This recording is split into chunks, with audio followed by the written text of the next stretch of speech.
I'm coming in hot.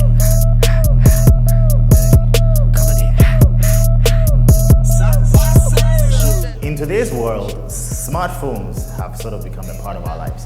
You literally cannot live a day without your phone. I bet you when you wake up in the morning, the first thing you pick is your phone, right? You may probably check your WhatsApp messages, check maybe your Facebook or Instagram or whatever it is.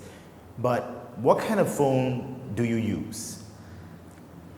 The thing it is that now, because everybody wants to use a smartphone, we are sort of gravitating away from the feature phones, right? But not everybody is able to afford an expensive smartphone or a flagship smartphone. So most of us tend to buy cheaper smartphones. But my question to you is, are cheaper smartphones cheap or they are actually expensive? And so today on the show, we want to talk about cheap phones, okay, the cheap phones that we use. And I think cheaper smartphones are even more expensive than our so-called expensive smartphones. Don't beat me yet, Let me explain. So, I don't know I don't know the phone you use now, but let me ask you if you've ever received an update. Have you ever received sort of an OS update for your phone before? If you have never received an update, then I'm telling you that your supposed cheap phone is actually more expensive than the expensive phone that you didn't buy. All right? Why do I say so? So, you know how most of the cheap phones around, I don't want to, and a disclaimer, I'm not here to downplay any phone company or any phone that you use. I'm just here to give you good information so you can make a decision for yourself, okay? Right, so most of the cheap phones that come around, right, they have sort of locked operating system versions. So for instance, if you're using an Android phone that came with probably, let's say, Android 6.0, which is a Marshmallow, right? Or Android 7.0, which is what, Nougat, right? If you're using any phone that came with those versions of operating system, chances are that you may not be able to receive an update. Why? Google is not stupid that they keep on releasing updates every now and then, but then your phone does not receive an update for it. Have you ever bothered to ask yourself why your phone is not receiving an update? And I'm saying your cheap phone is probably more expensive than your supposed expensive smartphone because hackers, right, are able to easily get access to your phone without you even knowing. Because the reason why they release updates for operating systems like Android and iOS is because they identify security vulnerabilities, they identify certain things with the OS that probably might be making a certain phone hardware not function properly. So they patch those vulnerabilities and mistakes in updates so that your phone can be very secure and then the hardware can also function properly with the operating system. But this is the case where most of the phones that we use, if you're using maybe an iPhone 6 or below, I bet you've never received an iOS update for so long because there are hardware limitations, and because there are hardware limitations, you will not receive any updates.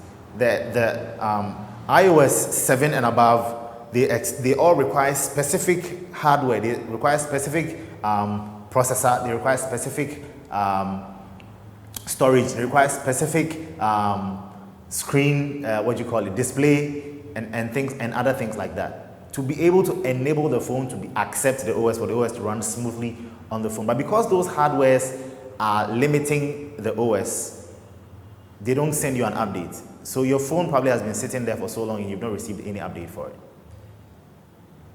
Scared, right? Another thing is that you realize that most of these phones that come, that you are barely able to update them, right? They come with certain apps that are locked. And those apps, you try to delete them, you are not able to delete them. No matter how sometimes you maybe want to move the app maybe to like your SD card or something to make space on the phone for other things, but you are not able to move them. Have you ever bothered why they don't allow you to move those apps from there? It's because the apps are there to serve a purpose. And recently, this app, Facebook Lite, was hacked. And any phone that comes with Facebook Lite, I would advise you not to buy that phone. Okay? Facebook Lite was hacked, and this was because there's a security flaw in Facebook Lite that gave hackers access to all user data in Facebook Lite. So the hackers are able to know, they're able to track your location, they know your device, they know who you are, they follow you, they can literally tell your person based on information that they are gathering from your device. And just so you know, the phone that you are holding, most of the time, you think it's just lying there. Probably it's recording you. You are speaking, you are saying things, and your microphone is recording you without even knowing.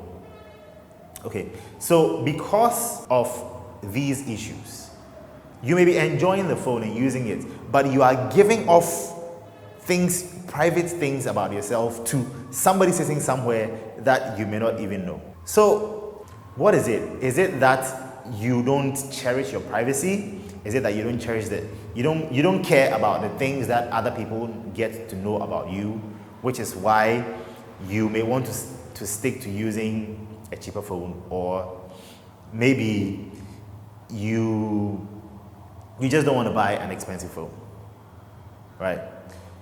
So now let's look at this. Because I am unable to download an update for my phone, now information on your device can also be taken without your notice. And it may not be your phone that would be hacked. It might probably be a software on your phone that has been hacked. And because you can't update the software on your phone, they are using that software to siphon information about you. Okay. And getting information about you, is that expensive or it's cheap? Which is why in the beginning I said, I think cheap phones are more expensive than supposed flagship phones, right? Most of the big phone companies we know, maybe the Samsungs, the Googles, the what do you call it? Infinix, Techno that people use a lot in this country. LG, Huawei, Nexus, and stuff like that. Most of them, they are no longer receiving updates from manufacturers, right? And so your phone is vulnerable. You've given off too much of yourself away without you even knowing. Let me give you a bit of an advice, okay, on how to stay safe away from these things. Number one, make up your mind that you want to upgrade your phone. Buy a phone that doesn't have hardware limitations, that you can be able to receive regular updates on it. That is if you are able to afford it, okay? You may think you are paying a smaller amount of money for a certain device, but you probably might be using your life to pay an even bigger price for the phone that you use that you do not know about, okay? Number two, if you still want to use this phone, okay, then there's something called a VPN. A VPN is a virtual private network that allows you to use your phone connected to another network which is not originally on your device. Okay, and with that, you can be able to access certain websites. You can be able to. VPNs are always keeping you, like it's giving you anonymous browsing or anonymous usage of certain functionalities on devices, and so those things cannot be tracked.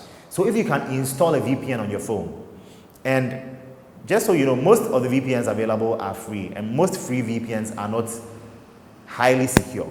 So if you can afford a VPN that is paid for, that would be good for you, and it would keep your supposed cheap phone secure, right? But if you don't want to use a VPN, then this is one thing. Most of us, we use our phones for messaging, right? We want to WhatsApp, we want to Facebook, we want to chat, Telegram, and do other things like that. If you want to chat and still stay private, then you need to get a private messaging app. I'm sure most of us are not used or familiar with these things. There's an app called Signal. That app is a private chat app, right? That if you want to use a cheap phone, then I advise that you download Signal on your phone and use that to chat instead of using your regular WhatsApps that you can't update, or your Facebook messengers that you can't update, or your Telegrams that you can't update. Okay, think about that and do that. And then if you have Facebook Lite on your phone, delete that app. do all you can to delete it from that phone, because it is giving off too much of you away without you even knowing. Okay. Now the other thing is that don't use any app, or don't allow, you know how when you are installing apps, or maybe you are signing up to certain platforms, they want you to use your social media accounts to sign in. They tell you that the app would be collecting certain information from you. Do you want to allow it or not? You can click more and then choose which things you want, which information or things that you want to allow them to collect from you. For instance, there are certain apps that are, like a photo sharing app, that wants to get access to your microphone. What is it doing with your microphone? It's a photo sharing app. Why does it want access to your microphone? It means that it would be spying on you and taking information from you without you even knowing.